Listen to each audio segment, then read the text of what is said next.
Saudara pengurus besar Nahdlatul Ulama menegaskan keberangkatan 5 tokoh muda bertemu Presiden Israel Isaac Herzog bukan penugasan dari organisasi. Dari foto tampak kelima kader NU berfoto bersama dengan Presiden Israel Isaac Herzog. Ketua PBNU Syafiq Ali menyesalkan perbuatan tokoh muda Nahdliyin yang bertentangan dengan sikap Nahdlatul Ulama di pihak Palestina. PBNU sama sekali tidak mengetahui keberangkatan 5 orang itu dan belum diketahui pasti tujuan dan isi pertemuannya. PBNU saat ini tengah mengklarifikasi dan akan memberikan peringatan terhadap kelima anggota Nahdliyin jika sudah menyerahkan keterangan dengan jelas.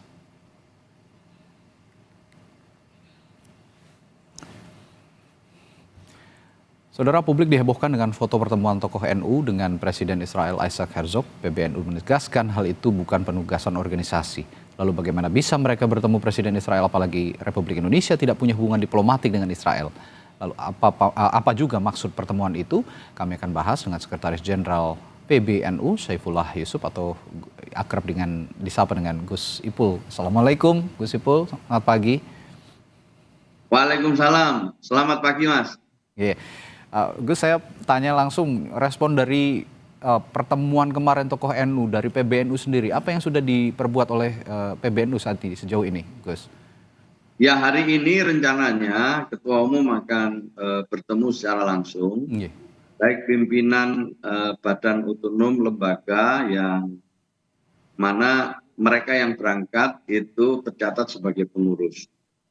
Nah, nanti di situ akan diketahui sebenarnya lebih jauh tentang maksud tujuan dan kemudian juga kita ingin tahu latar belakangnya dan siapa yang memberangkatkan mereka ke sana. Untuk keperluan apa.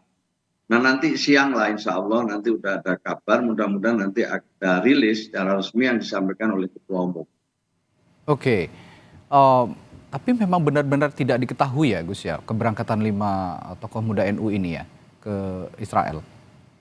Sama sekali kita tidak mengetahui, tidak ada mandat, tidak ada izin juga, tidak ada informasi, tidak ada pemberitahuan. Kita kemudian kaget luar biasa adanya foto-foto yang beredar itu, video-video yang beredar, yang mana tentu kita tidak hanya sekedar menyayangkan, ya, banyak sekali yang mengecam dan sekaligus juga kita ingin ada tindakan-tindakan organisasi. Nah, karena itulah kemudian tentu kita perlu tabayun pada yang bersangkutan. Ya, karena ini untuk memperjelas persoalan, jangan cuma berdasarkan spekulasi. Kalau lihat sepintas sih, ya mereka diundang karena di belakangnya ada nama NU-nya. Ya, tapi keberangkatan, ya Gus, keberangkatan mereka ke Israel ini menurut Anda juga, saya sempat lihat pernyataan Anda gitu, sangat tidak bijaksana. Apakah ada langkah ke depan jika memang ini tidak sesuai dengan yang digariskan oleh NU, apakah ini juga akan ada sanksi terhadap mereka? Ya, sebenarnya bagi pengurus NU tahulah mana batas-batas ya yang boleh dilakukan, mana yang harus minta izin. Ya, yang memang kita melakukan kegiatan-kegiatan yang sensitif, ya, yang mungkin bisa punya dampak politik yang luar biasa, ya seharusnya sudah harus melakukan konsultasi dengan PBNU. Ya, sudah seharusnya juga di samping bisa menimbang sendiri, tapi juga harus melakukan konsultasi. Lebih-lebih kita tahu dan juga semua tahu bahwa Israel sekarang lagi bermasalah, gitu, kan? Jadi mestinya kan udah tahu gitu. Tetapi perlu disampaikan bahwa memang kunjungan ke luar negeri bagi pengurus NU itu harus mendapatkan persetujuan dari PBNU. Harus ada persetujuan begitu. Nah, ini tapi mohon maaf saya menyinggung sedikit ke belakang begitu Gus. Sebelumnya juga sempat ada pertemuan Gus Yahya, Ketua Umum PBNU dengan Perdana Menteri Israel Benjamin Netanyahu. Nah, ini konteksnya apakah nyambung gitu Gus atau memang berbeda sebenarnya? Ya jelas berbeda lah ya, tidak dalam program yang sama dan atau diinisiasi oleh yayasan atau lembaga yang sama. Jadi sangat beda Gus Dur dengan teman-teman ini atau Gus Yahya dengan teman-teman ini. Gus Dur dan Gus Yahya sebelum berangkat itu diskusi dengan banyak kiai gitu. Oke. Setelah pulang juga mendiskusikannya dengan banyak kiai, dengan banyak ulama, dengan sesepuh gitu.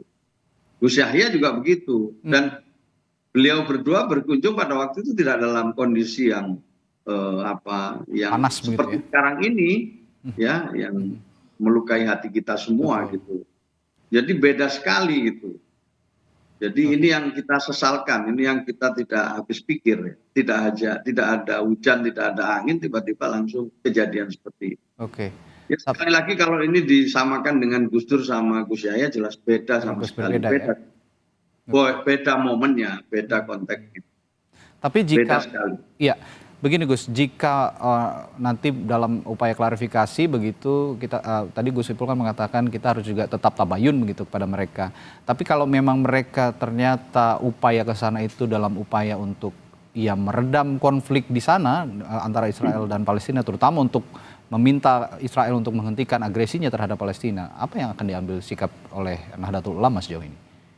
Ya kita tentu akan mendalami ya, niat seperti itu apa cocok atau relevan dengan situasi dan kondisinya. Oke. Kalau mau mendamaikan tapi kemudian hari ini kita lihat berita-berita Israel sedang gempur sekolah-sekolah di Gaza, kan nggak nyambung. Ya. Terus apa dampaknya gitu terhadap situasi di sana? Sekarang ini PBB bekerja, semua bekerja termasuk Indonesia, ya presiden, ya melalui Menlu dan juga tokoh-tokoh semua ya memberikan suatu pernyataan yang jelas tentang sikap Indonesia, tentang sikap rakyat Indonesia terhadap Israel dan Palestina gitu. Jadi sebenarnya ini sudah cukup jelas gitu. Kenapa sekali lagi kita menyesalkan teman-teman ini berangkat dalam momen yang sama sekali ini tidak kondusif.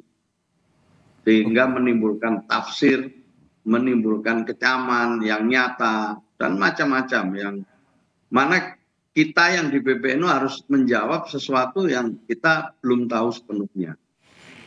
Oke. Jadi artinya sekali lagi kita garis bawahi dan kita tekankan bahwa ini bukan kunjungan resmi, sama sekali bukan kunjungan resmi ya Gus Ipul ya. Ini Jelas bukan kunjungan resmi NU ya, bukan juga ya tentu Kemenlu juga sudah menjawab, ini juga tidak ada urusannya dengan pemerintah ya. Jadi urusannya dengan pribadi-pribadi. Kalau ini urusannya dengan pribadi, tapi dalam video yang beredar kan dia mengatakan bahwa saya Muslim, saya orang Indonesia, dan saya NU gitu kan, sebutnya tiga-tiganya. Apa mereka kalau nggak ada NU-nya itu bisa berangkat gitu, ini juga satu pertanyaan. Oke, tapi sejauh ini dari kacamata NU sendiri, apa yang harus disikapi sih sebenarnya dan apa yang akan dilakukan NU juga untuk meredam konflik Israel-Palestina, terlebih menghentikan agresi Israel terhadap Palestina sejauh ini? Ya sikap kita kan sudah cukup jelas ya, upaya-upaya yang kami lakukan juga cukup jelas gitu. Ya tidak perlu diulang-ulang ya. Sebenarnya tetap kita ingin memperjuangkan supaya Palestina menjadi negara yang merdeka, gitu kan? Gitu. Dan berikutnya kita juga lakukan diplomasi gitu. Jadi artinya perjuangan itu dengan macam-macam cara lah, termasuk diantaranya apa yang disampaikan oleh Gus Dur maupun Gus Yahya itu juga dalam rangka diplomasi dan membela Palestina. Itu kan gitu sama. Ada yang demo, kita hormati, semua kita hargai. Tapi masalahnya sekarang ini melakukan diplomasi atau upaya-upaya untuk meredam di sana dengan sesuatu yang tidak dipahami oleh kita semua itu kan jadi istilahnya tidak karu-karuan gitu. Timbul spekulasi dan dampaknya itu sama sekali nggak bisa dirasakan. Oke. Ya, Gus, untuk klarifikasi awal hingga saat ini, hingga pagi hari ini sudah ada keterangan dari mereka sebenarnya awal mula keberangkatan mereka ini maksudnya apa begitu? Ya tentu nanti siang mudah-mudahan sudah ada kabar ya. Mudah-mudahan nanti bisa ada klarifikasi atau tabayun hari ini sehingga kita bisa tahu kejelasannya, dan insya Allah nanti akan dirilis secara langsung oleh Oke. Ketua Umum. Kita tidak tahu persis. Oh, belum tahu Tetapi persis. beginilah Ya, sebelum itu semua, jadi kita tidak mau spekulasi, tapi gini ya. bahwa ini anak-anak muda ya yang punya potensi, punya pemikiran, itu kita hargai. Ya. Oke. Mungkin mereka perlu pembinaan, mungkin masih naif, itu kita juga maklumi. Tetapi ya ada sesuatu yang mereka juga harus tahu konsekuensinya, mereka harus tahu akibat-akibatnya, mereka harus tahu hal-hal yang mungkin bisa menjadi hal yang tidak baik gitu loh untuk mereka. Oke. Ini yang mesti disadari. Nah, kita tunggu aja nanti seperti apa. Ya, mudah-mudahan hari ini ada kabar. Oke. Terakhir, Gus, ini kan memang bukan agak lagi ya, sangat sensitif sebenarnya dalam konteks masyarakat Muslim Indonesia yang besar, begitu besar, dan atensinya begitu besar juga terhadap keberadaan Palestina dan agresi militer Israel. Menanggapi atau imbauan dari NU sendiri, khusus dari Gus Ipul terhadap masyarakat umum secara luas, masyarakat Muslim secara luas, maupun juga secara spesifik warga Nahdlatul Ulama yang juga sangat banyak di seluruh Indonesia melihat perspektif peristiwa atau insiden ini, apa pesan yang ingin Anda sampaikan, Gus Ipul? Ya, kami tentu akan mengatasi dengan mekanisme internal kami, gitu. Ini yang pertama. Jadi mekanisme internal ini akan kita lalui, kita akan bekerja dengan sebaik mungkin, ya, dengan proses-proses yang semestinya harus kami lalui. Itu yang pertama. Yang kedua, sikap kita sudah cukup jelas lah. Oke. Soal agresi Israel, ya, soal kemerdekaan Palestina, itu sikap kita sudah sama dan berulang-ulang juga sudah kita sampaikan. Kemudian yang ketiga, ya, mudah-mudahan ini masalah ini menjadi pembelajaran kita semua, khususnya di lingkungan Nahdlatul Ulama, bagaimana kita bisa melakukan sesuatu yang positif dengan cara yang tepat, dan juga lewat koordinasi yang semestinya dalam sebuah organisasi. Oke, baik, terima kasih konfirmasinya dan informasinya Sekjen Pengurus Besar Nahdlatul Ulama Syaifullah Yusuf atau Gus Ipul. Sekali lagi terima kasih, sehat selalu. Nanti juga akan ada informasi tambahan juga dari PBNU terkait insiden ini begitu ya Gus ya. Terima kasih Gus, Assalamualaikum. Selamat pagi. Waalaikumsalam.